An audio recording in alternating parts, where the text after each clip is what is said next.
What's up, everybody, and welcome to another episode of Business and Biceps. And you better wake your ass up, because on today's show, I'm excited. What are you laughing about? We are going to talk about how to pick up chicks. And then we'll reverse psychology on how women can pick us up, or John up. But this is not about John. This is about gender roles and the misunderstanding that can happen at times between them, Corey.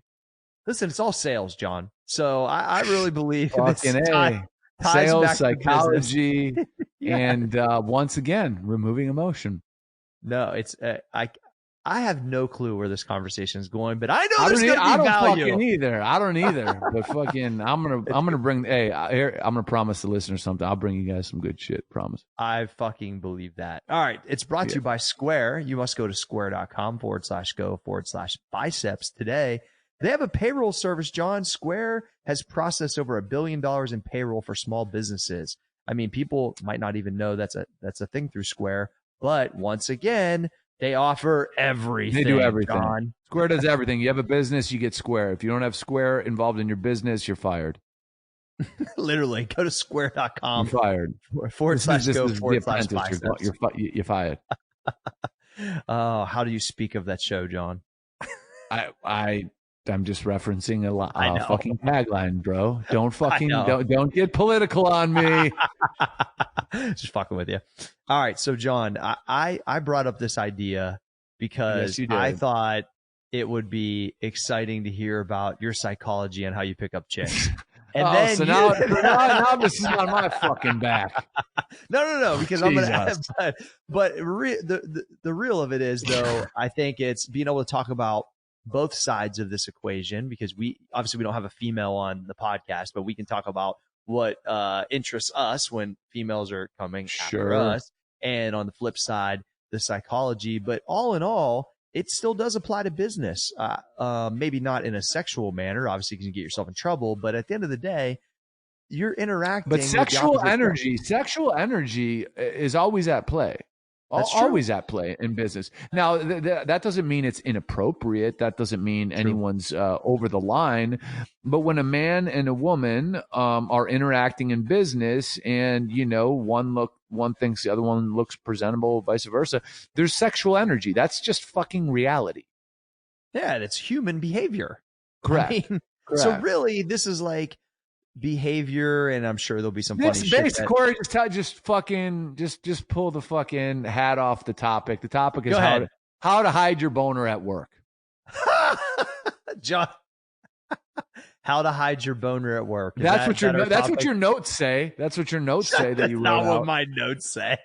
I don't know what I'm looking at then. Yeah, I don't. Hopefully, you're not looking at boners. I mean, we're not in the same fucking. Listen. I don't have to look far. I don't have to look far for that. So, John, I'm gonna frame this up for you, right? So, there's a lady that you're interested in. It's not at work.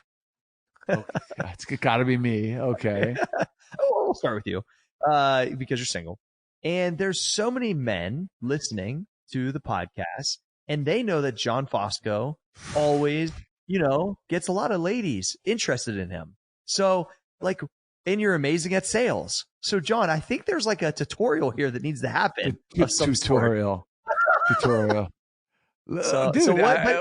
Women like confidence, right? Women like confidence. I mean, that's what I think in my past. That's the number one thing they're attracted to. 100% is a confident person, because so many, and this goes both ways, men and women, they psych themselves out when they're talking to the opposite sex because of that sexual energy, and they don't be themselves. Yep. If you're not somebody who doesn't even know you, if you're not acting like yourself, they can feel that. It's bizarre. That's where awkward comes from. It's awkward because when you're being yourself, things aren't awkward. You're just talking to a person. That's why I always tell people, it's like, hey man, if you're interested in someone, go talk to them. They're not at Area 51. They're not Yeah, aliens. they're not aliens. You don't need to figure out how, dude, they're people, and people have a lot of common ground. Go start a conversation and talk to them. Don't be a fucking creep. Don't be a fucking weirdo. Just talk to them. And that in and of itself, that act is a confident act. And if you're interested in other things, well, then you can take that conversation wherever it may go. But this is for men and women, and people just twist it up. They you want to talk about the one subject over time that they overthink. I mean, it's unbelievable. Someone's interested in you, go talk to them. The fuck is wrong with you? I think that's one of the best things I've heard, John, that it can relate. Like, the awkward comes when you're not being like yourself. And that's true in business. That's true when you get up in front of a crowd to speak. That's true when you talk to the opposite sex. That they got to put you, the listener, and I've felt the same way. You have to put value in what you have to offer and be confident in who you are. And that, hey, maybe they'll like what you say, maybe they don't. But if it's just you, then it just is what it is. And I think that, I don't know where that natural or if it's learned, and I'm not sure where that came from all the way for me, but I've always been more towards that. I've had awkward things where I've said dumb shit and I've not acted like myself, but I immediately figured out, like, wait a second, the reason why this isn't working is because I'm trying to act like someone else, or I'm not being myself. Or if I feel myself heading that direction, I snap myself out of it. So it's normal to do that because of being nervous. But when you take all that out, nervous is something you create in your head because you're not just being you. And every time that I've taken that and thrown it out the window and just said what I really thought, as long as it was appropriate, it always worked out. It almost always worked out for me. Like, I've even remember back in the day being like, every one of my friends is scared to talk to you because you're so pretty. And like, I'm not scared. Right. And like, I literally just want to come over and talk to you because I noticed you. Like, and that's not even a pickup line. That was the literal, like, truth at the time. I literally just told the girl exactly what I was thinking. And and that takes down that, that wall instantly. And it's like, people think that they have to manufacture some crazy shit, bro. It's not at all like that. Want to know how I approach the opposite sex? I walk up to them. I say, "My name is John. Nice to meet you. Nice to meet you. What's your name?" Like, that's like how you start a conversation. It's nothing cheesy. I'm not reinventing the wheel. I don't know you. You don't know me. Here's my name. What's yours? Okay. Then we go from there. Like that. Come on. Like, this isn't fucking rocket science. But like I said, I think it's the thing people, they really overthink it and they psych themselves out. And then they get nervous, they get sweaty. Dude, and any motherfucker, any girl, any guy, they can read that from a mile away, and that makes them uncomfortable. Whether you're trying to do business and you think a customer or a client is pretty and you start fucking stuttering, it's like, dude, come on. This is just how life is. There's attractive people, there's not, less attractive people, and you just need to learn to, like, just fucking not overthink it. It's pretty basic. Yeah, I tried to, like, AG being in 8th grade, going in the 9th. Like, this is obviously, you remember, like, that, that's where you're really, everybody's starting to get girlfriends and that's why I've been trying to tell them, like, yo. Well, that's when those hormones are kicking up, son. Exactly. And I'm like, yo, this is, and me and Rachel will have conversations and she'll be like, yeah, your dad just, like, rolled up and was like, yo, I think you're pretty and, like, let's dance. Like, I mean, which is truly where I met her at a club. Absolutely. So I literally danced. John said John has dancing skills. He's never shown them before, but he says he has them. I think he should dance on Instagram, just saying. But it's one of those things where you do. I think you do dance every day, John. I do. I think you do. But I think that she didn't even have a chance to even, like, there was even a chance to be awkward. You raped her? She didn't even have a what happened? Don't even go there, John. Yeah. There wasn't even a chance for her to be awkward or for me to be awkward, because I was literally just said exactly what I was thinking, and I'm confident about my dance moves, John Fosco. Yes, So I was like, let's dance. yes. I'm just telling the truth, Confident John. I about mean, my fucking dance moves, bro. Fucking MC Hammer, dude. MC Hammer pants were happening, but really, like, I think that it doesn't matter what the topic is. Like, where do you go from there, John? Though you come up and say your name, which and then where do you go from there? So, like, do you just go, if you're calm, you should be able to be present, and when you're present, you're able to listen and pick up body language. So if you approach someone and you talk to them and they're interested, their eyes will tell you they're interested. And then from there, it's so easy you're in a place wherever you are with this person you're crossing paths with. The common ground at that moment would be where you're at. You know what I'm saying? So if you get the names, vice versa, oh, what are you doing here? Just start conversing in a way where you can tell that they're comfortable. Like comfort. Once they feel confidence, then they need to feel comfort. Once they feel comfort, like, I'm comfortable around this person, then people open up, But like, if you get too close to somebody too quick, if you do like it just doesn't work. So again, I just think it's like psychology. So if you really want to get to know someone for the right reasons or for whatever reason, it's like, be aware of the fact that people need to feel comfortable. They need to feel like you're genuine. Awkwardness is something you create. And I'm a big like, I'm present. I can see that, when I introduce myself, that caught you off guard. And then I'll fucking like laugh or whatever. And just you cannot go in with a premeditated plan, because you're dealing with someone in something that you don't know how they'll react. You don't know them. So just go in and fucking be present and understand they need to be comfortable. But these are great tiebacks to business too, Johnny, because you're talking about body language. You're talking about being observant. You're talking about not knowing what the next move is, basically having to work on the fly to the next, all of those things. And this is probably why, and there's no statistic I'm grabbing this from, but most people that are good at decision making or they're creative, they have like this entrepreneur, a lot of them are super confident with the opposite sex too, sure. Men or women, both, because they know who they are.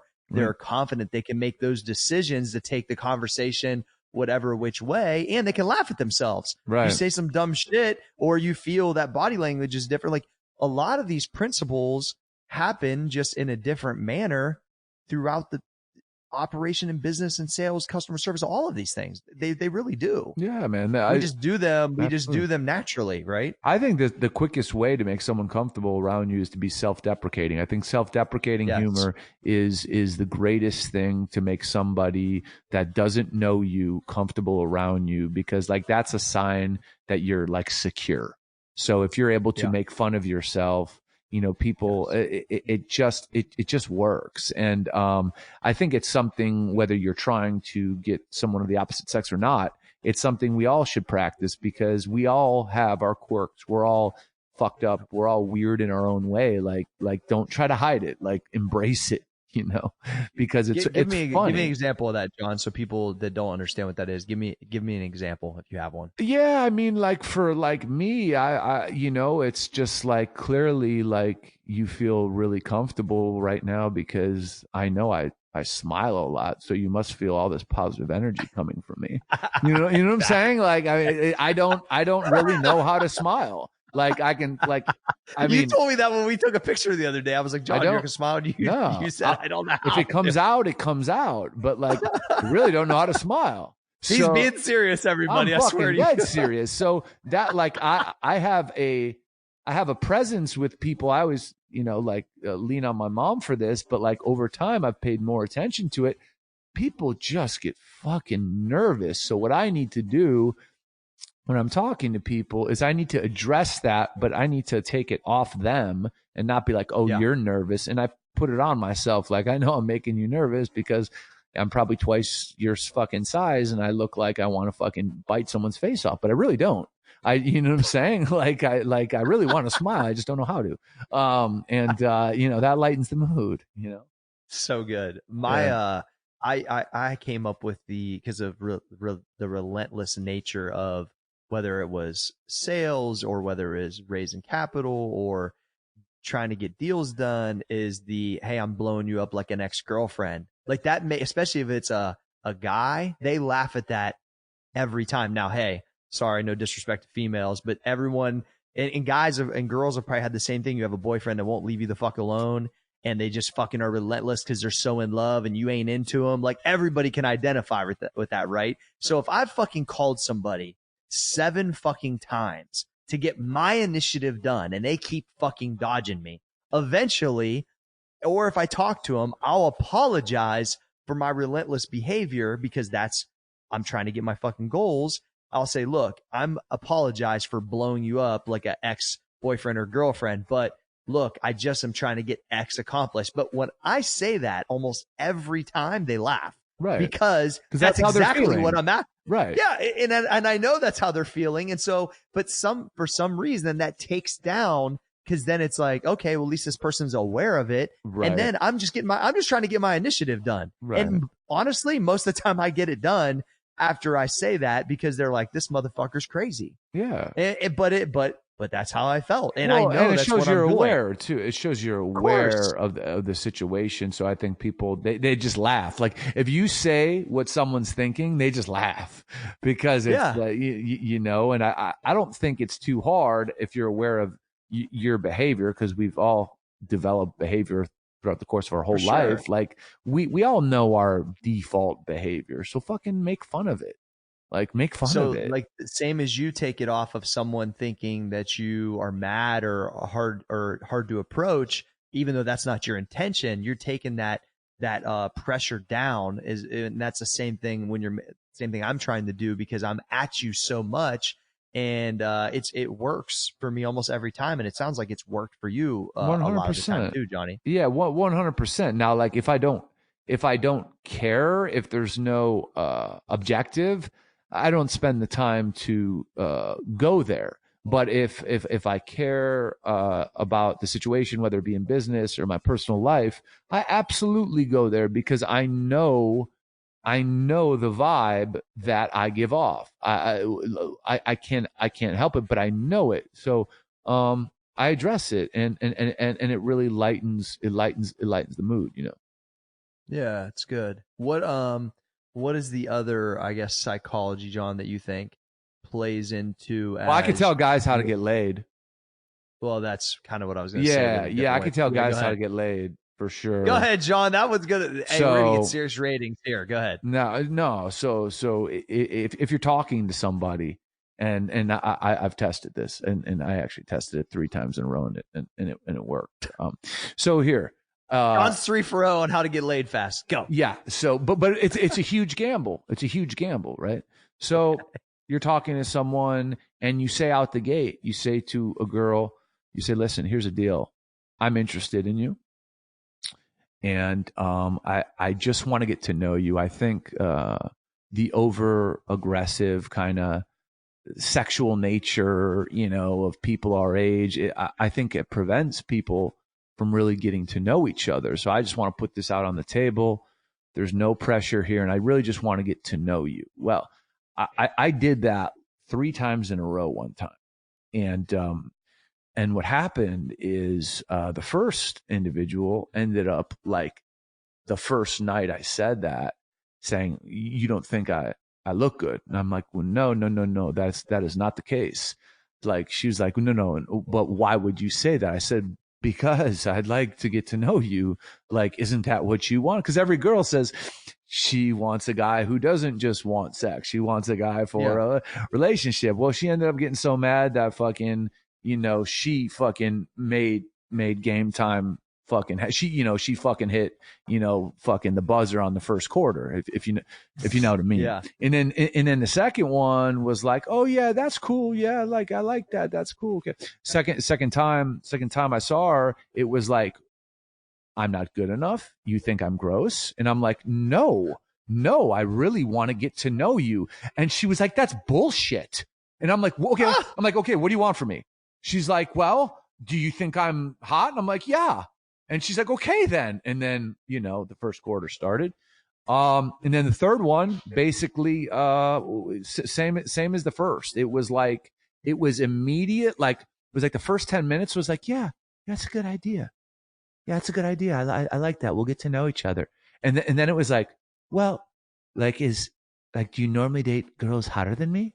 And I'm like, no. And so like these little questions started fucking sneaking out. And I have to say, throughout my whole life, that right there, those three situations were probably the three easiest times. And I wasn't even going for it. The three easiest times that the first quarter began, if you will. I'm obviously using that as a metaphor. What kind of girl asks a guy if they normally date girls hotter than them? Listen. Dude, what are you supposed to say, John? Here. Oh, I date way hotter bitches than you. Like, here's a fact. Let me give you a fact. The hottest girls are the most insecure. The hottest girls are the most insecure because their identity is wrapped up in the fact that they're smoke shows. Their hotness. Like, it's wrapped up. So if you fucking aren't like everyone else who fucking will fucking bend the knee for them and give them fucking whatever they want, you think they're ugly. So the way to disprove that in their minds is to fucking, ride you like a Show bull. You how hot they are. Just ride you like a fucking bull. And people are afraid to say hello. All they got to do is, you basically, hey, by the third time, though, you're probably doing that on purpose, right, John? Or were you truly trying to get to know them? Well, or were you just trying to, or were you doing literally a science project? I don't. Let me see if this works again. Nah. I was trying to get to know people, and I was taken advantage of. I think that's what happened. I was taken advantage of. I was physically assaulted. I am part of the Me Too movement on the other side because of this, and my feelings matter. So let me ask you this. Yeah. Other people that you know that are, male or female friends that are good with the opposite sex, are they also pretty successful in their career or entrepreneurs? Is that a correlation you've seen, John? It seems to be true. I see it. I see it with salespeople all the time because a big part of approaching a female or a male is the fear of rejection. Right. That's what makes people overthink it. But if you're a good salesperson, you've been trained to like fuck reject. Like rejection is part of the road to get to the sale. So like rejection doesn't really enter your mind because you're fucking immune to it. So when you're approaching the opposite sex, it's a fucking numbers game. It's a numbers game, period. Literally. Statistics, my friends. Rejection's an interesting thing. I want to talk about that for a sec because that is why people are scared to approach the opposite sex or attempt sales or do any of these things. So it's like as a like sales guy through and through, and the learned behavior of rejection probably from your first gig and the way you dealt with it, did it ever really affect you, John? Or did you just learn how to like say, okay, it's literally I got to go 7 for 10, 5 for 10, 3 for 10? Like, did it make sense analytically?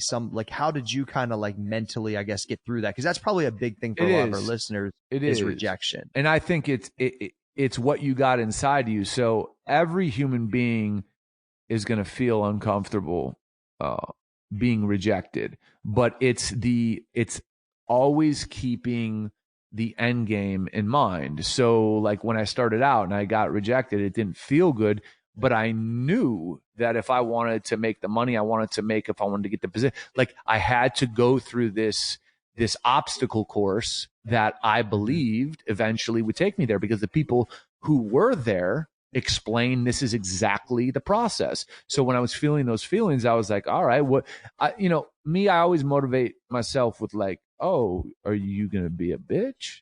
Oh, yeah. Oh, that's so basically when I was feeling like rejection sucks, it's like, oh, you going to quit?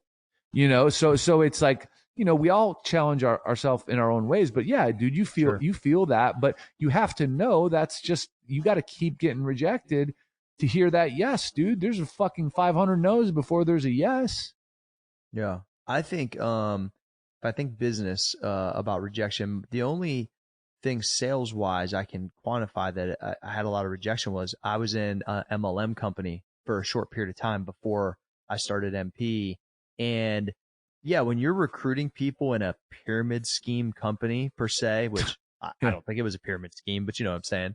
Yeah. And that is like the highest amount of rejection Of because, course. and it literally was a numbers game. And honestly, that process helped me so much. I didn't make a ton of money in that business. I started an online business where I trained a lot of the high money earners in it. So I did benefit from that, from being around that business, but I learned a ton about rejection during that time because most people go, this is a fucking pyramid scheme. I'm not into this. Like, Right. and you're just sitting there going, and it's usually people and you're Of like, course. fuck, right? And so that's the one thing I like about that industry is it hardens you up.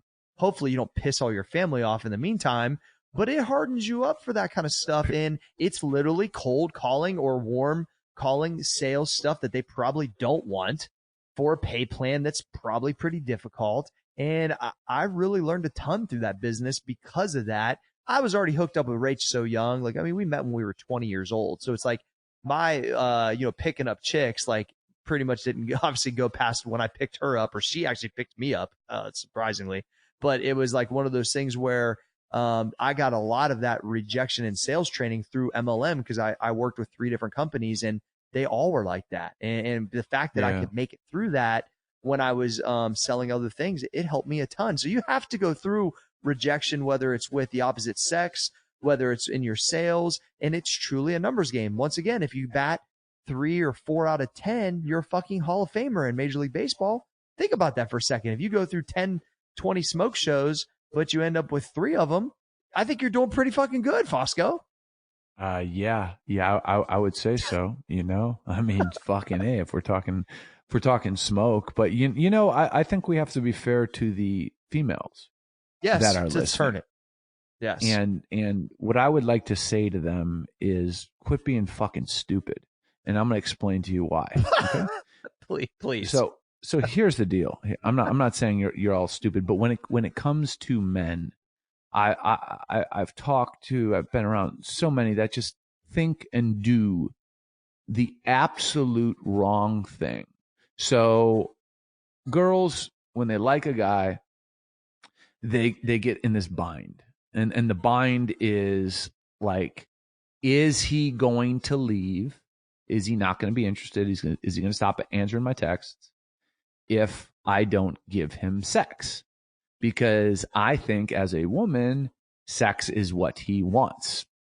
And then they give them sex, and then they wonder why the guy disappears. So I tell them all the same thing every fucking time. If a woman had the respect to tell me, listen, I like you. Let's keep spending time together, but we ain't going there right now. I got to get to know you. That's what keeps dudes coming back. Once you give it up, you are saying, I don't hold myself to a certain standard.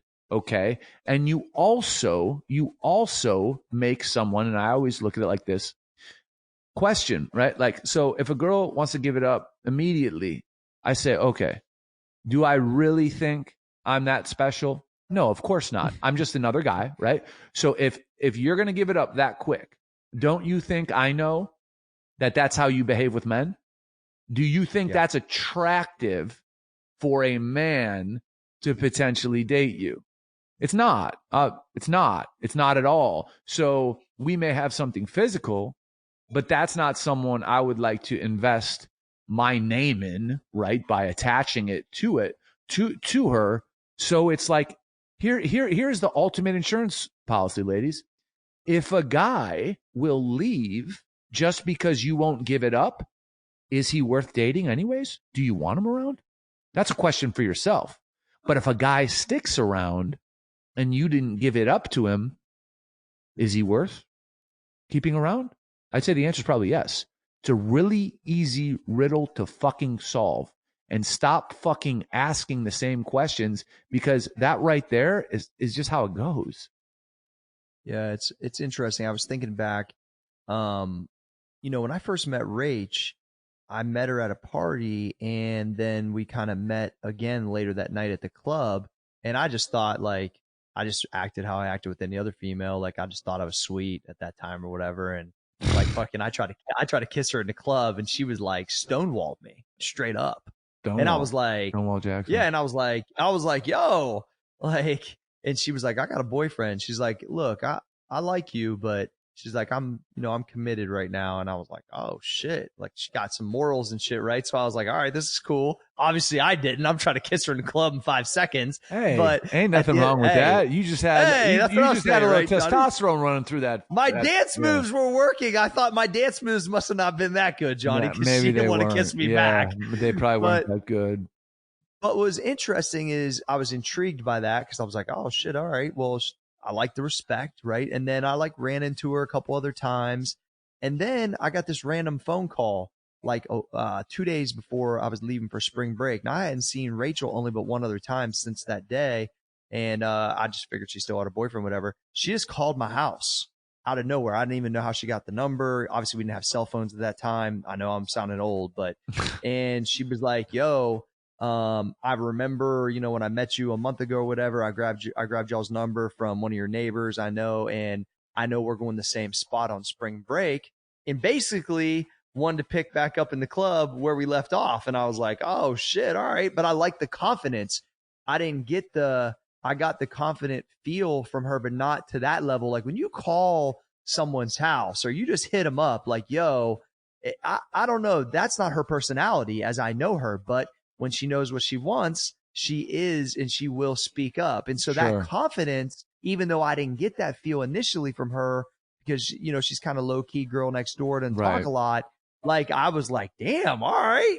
So it was interesting how she came at me. One, stonewalling me day one, trying to kiss her in the club. And two, calling me out saying like, yo, I'm interested. It was cool. And obviously I wasn't looking for my wife on spring break, but none of you guys or gals are probably looking for your wife on spring break, but that's how I ended up, connected with my wife, was meeting her on spring break, and I've been with her ever since. And it was one of those things, but it really was her interaction with me.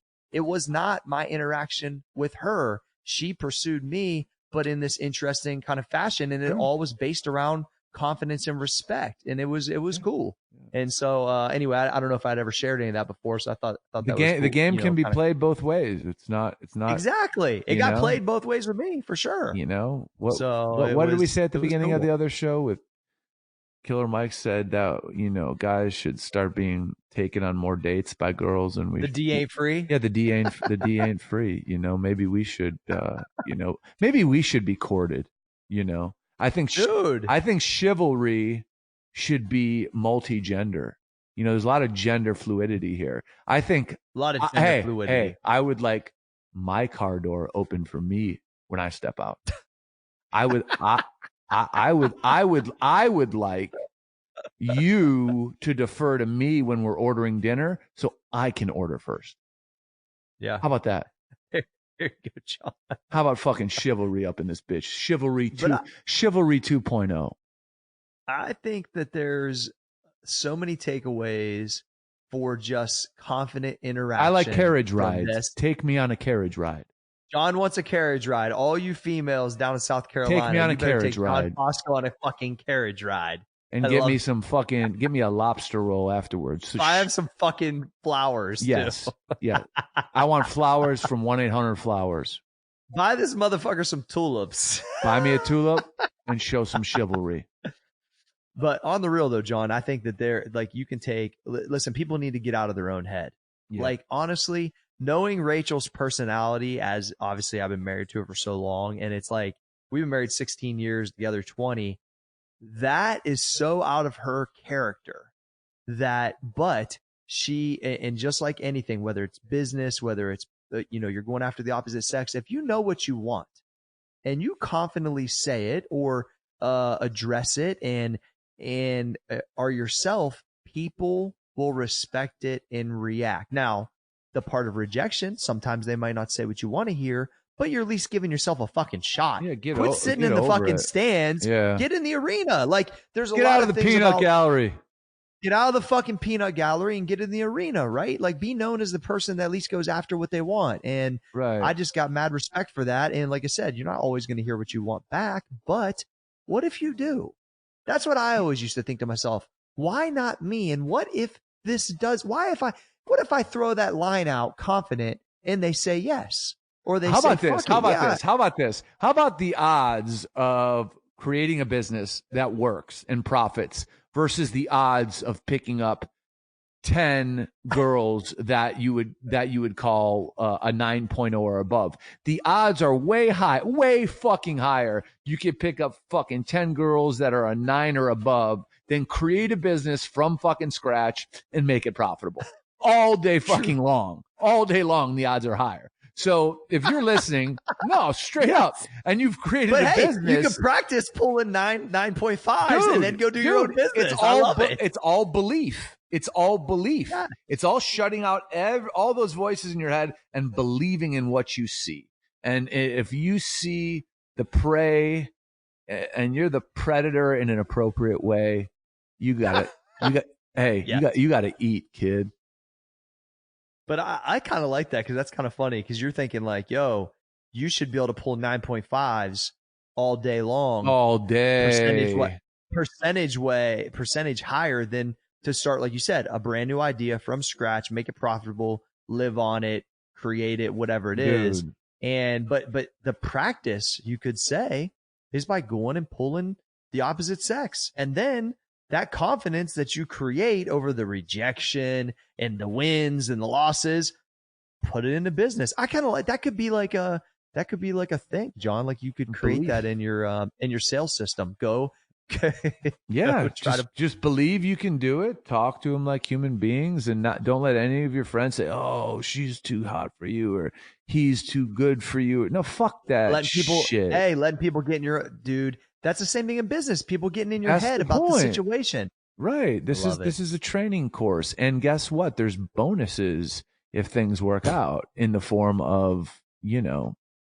Hey, you know what, John? What's that? I think this was good talks, bro. This was good talk. This was good talk, bro. This was good. This was good talk. I think we helped a lot of people with good talk, bro. I think Jeremy's taking notes. I know Trayvon's taking notes. Yeah, Jeremy's taking Trayvon notes. Dier he's taking notes. He's wearing sweaters and all that stuff.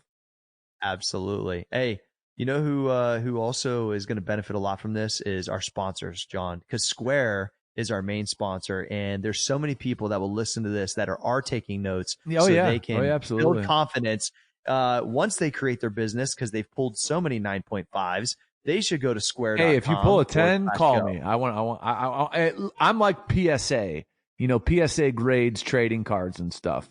If you pulled a 10, submit it. I'll verify it. Dude. It gender fluidity, right? Male or female. Send John. Well, no, never said that. Never said that. I cannot. I don't grade the same sex. That's not what I do. It's not what I do. Hey, I'm glad you clarified that, John. Not what I do. Go to square.com/go/biceps today after you pull 9.5 and 10s to start your own business confidently.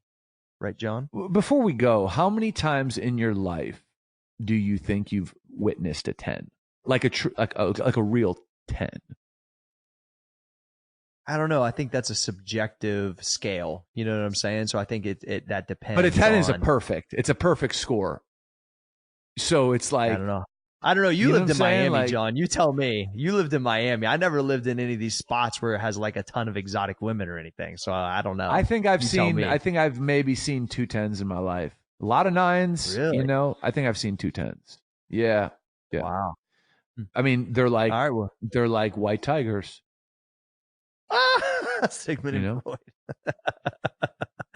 All right, Johnny, let's wrap it up. I didn't say anything about those goofballs. Yeah. Johnny Fosco. Oh, gee, yes. Can the podcast be stopped? The podcast can't be stopped. That was terrible. That was terrible. My tigers. My tiger. That was terrible.